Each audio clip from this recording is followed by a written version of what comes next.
Hi guys, welcome back to my channel, welcome back to my new blog. তো তোমরা দেখতেই পাচ্ছ আমরা কোথায় যাচ্ছি। হ্যাঁ, আমরা যাচ্ছি মায়াপুর। এখান থেকে মায়াপুর ইস্কন মন্দিরটা এত সুন্দর লাগে, মানে নবদ্বীপ থেকে আমরা যাচ্ছি।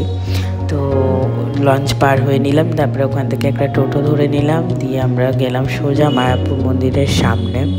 তো আমরা কারা কারা গিয়েছিলাম তোমাদেরকে সেটা বলে দিই। আমরা গেছিলাম মুন্নি, মানে রাধিকা, প্রিয়াঙ্কা, আমি, কাজু, বাবাই আর রাহুল।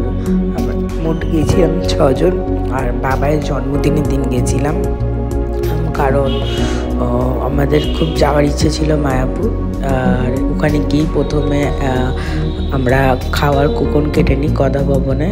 আর আমরা ওখানে গিয়ে সারাক্ষণ মন্দিরের ভেতর বসেছিলাম, মানে 9:30টায় মন্দিরের ভেতর ঢুকেছি, বেরিয়েছি 12:30। বেরিয়েই আমরা কুপন নিয়ে সোজা খাওয়ার ওখানে চলে গেছি। এত সুন্দর আরতি দেখেছি, কীর্তন দেখেছি, এত ভালো লাগছিল, ওখান থেকে বেরাতে ইচ্ছা করছিল না। যেহেতু মায়াপুর আমাদের ঘোরা সাইট সিং, তাই জন্য আর কেউ সাইট সিংয়ে ঘুরতে যায়নি। তো এখানে খাবার দিচ্ছে আর ঠাকুরের ভোগ যা দেবে তাই ভালো লাগে, বাট ইস্কন মন্দিরের ভোগ এত ভালো দেয়। সেদিনকে ছিল হচ্ছে ভাত, ডাল, একটা সবজি, রুটি চাইলে রুটি, যারা রুটি খাবে না নেবে না, একটা পনিরের সবজি ছিল, কুমড়োর বড়া ছিল, আর সবচেয়ে মেন জিনিস হচ্ছে পায়েস, অমৃত। আমার দারুণ লাগে খেতে। তো এই দিয়ে আমরা দুপুরবেলায় ভোগ প্রসাদ গ্রহণ করলাম।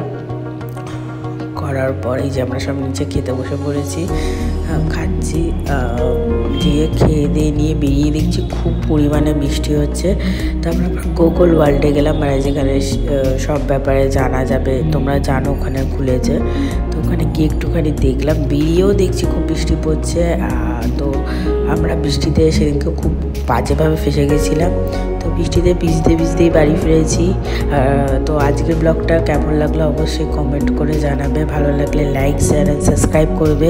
আজকের জন্য এইটুকুই, টাটা, বাই বাই।